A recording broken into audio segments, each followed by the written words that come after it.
Donald J. Trump's lawyers disclosed on Monday that he had failed to secure a roughly $500 million bond in his civil fraud case in New York, raising the prospect that the state could seek to freeze some of his bank accounts and seize some of his marquee properties. The court filing, coming 1 week before the bond is due, suggested that the former president might soon face a financial crisis unless an appeals court comes to his rescue.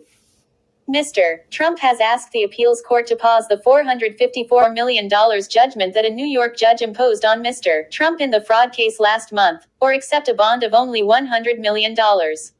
Otherwise, the New York Attorney General's office, which brought the case, might soon move to collect from Mr. Trump. Still, even if the higher court rejects his appeal, Mr. Trump is not entirely out of options. He might appeal to the state's highest court, quickly sell an asset, or seek help from a wealthy supporter. Mr. Trump's team has also left the door open to exploring a bankruptcy for corporate entities implicated in the case, according to people with knowledge of the discussions. That option, however, is politically fraught during a presidential race in which he is the presumptive Republican nominee, and for now it appears unlikely. The judge in the civil fraud case, Arthur F. Engoron, levied the $454 million penalty and other punishments after concluding that Mr. Trump had fraudulently inflated his net worth to obtain favorable loans and other benefits. The case, brought by the New York Attorney General, Letitia James, has posed a grave financial threat to Mr. Trump. The former president has been unable to secure the full bond, his lawyers said in the court filing on Monday, calling it a practical impossibility, despite diligent efforts. Those efforts included approaching about 30 companies that provide appeal bonds, and yet, the lawyers said, he has encountered insurmountable difficulties. The former president faces several investigations at both the state and the federal levels, into matters related to his business and political careers. Trump is at the center of 4 criminal investigations. The company providing the bond would essentially promise to cover Mr. Trump's judgment if he lost an appeal and failed to pay. In exchange, he would pledge cash and other liquid assets as collateral, and he would pay the company a fee as high as $20 million. But Mr. Trump does not have enough liquidity to obtain the bond. The company would require Mr. Trump to pledge more than $550 million in cash and securities as collateral, a sum he simply does not have. Although the former president boasts of his billions, his net worth is derived largely from the value of his real estate, which bond companies rarely accept as collateral. Mr. Trump has more than $350 million in cash, a recent New York Times analysis found, far short of what he needs. He might have to post an appeal bond worth more than $454 million, possibly above $500 million, to reflect the interest he will owe, in order to prevent Ms. James from seizing his assets on March 25. Under the law, Ms. James could have moved to collect from Mr. Trump as soon as Justice Engoron ruled, but she offered a 30-day grace period, until March 25. It is unclear whether she will provide Mr. Trump extra time or if she will move swiftly to collect. Nor is it clear whether the appellate court will rule on his plea for help before the deadline. Mr. Trump could also seek to appeal to New York's highest court, and it is unclear whether Ms.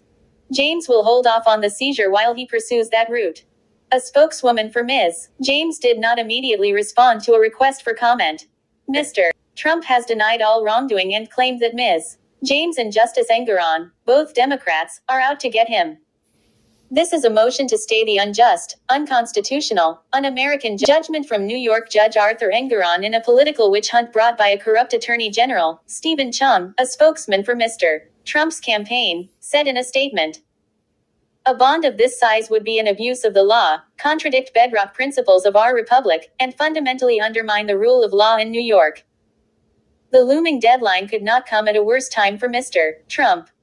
He also faces 4 criminal indictments, including one in Manhattan that is tentatively set for trial in mid-April. Just last week he finalized a $91.6 million bond in a defamation case he recently lost to the writer E. Jean Carroll, a costly deal that drained him of precious cash. Mr. Trump, who obtained that bond from the insurance giant Chubb, pledged an investment account at Charles Schwab as collateral, records show. He most likely pledged more than $100 million in cash and stocks and bonds that he could sell in a hurry, investments that are now no longer available for him to use in the civil fraud case. A nearly $500 million bond, Mr. Trump's lawyers wrote on Monday, is unprecedented for a private company.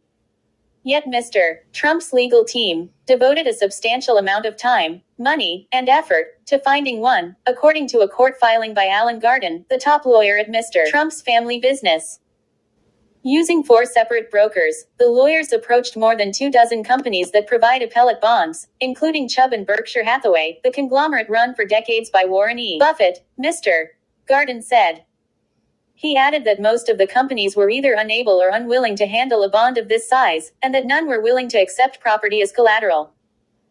Their best bet appeared to be Chubb, but within the past week, Chubb notified Mr. Trump's lawyers that it, too, could not accept property as collateral. This presents a major obstacle, Mr. Garden wrote. Mr. Trump's company has not ruled out the possibility of having the corporate entities declare bankruptcy, the people with knowledge of the discussion said. That move would automatically halt the judgment against those entities and prevent Ms. James from seizing some of the former president's properties. But Mr. Trump, scarred from an experience in the 1990s when some of his companies filed for bankruptcy, is likely to balk at a filing. And even if he supported it, bankruptcy, which Mr.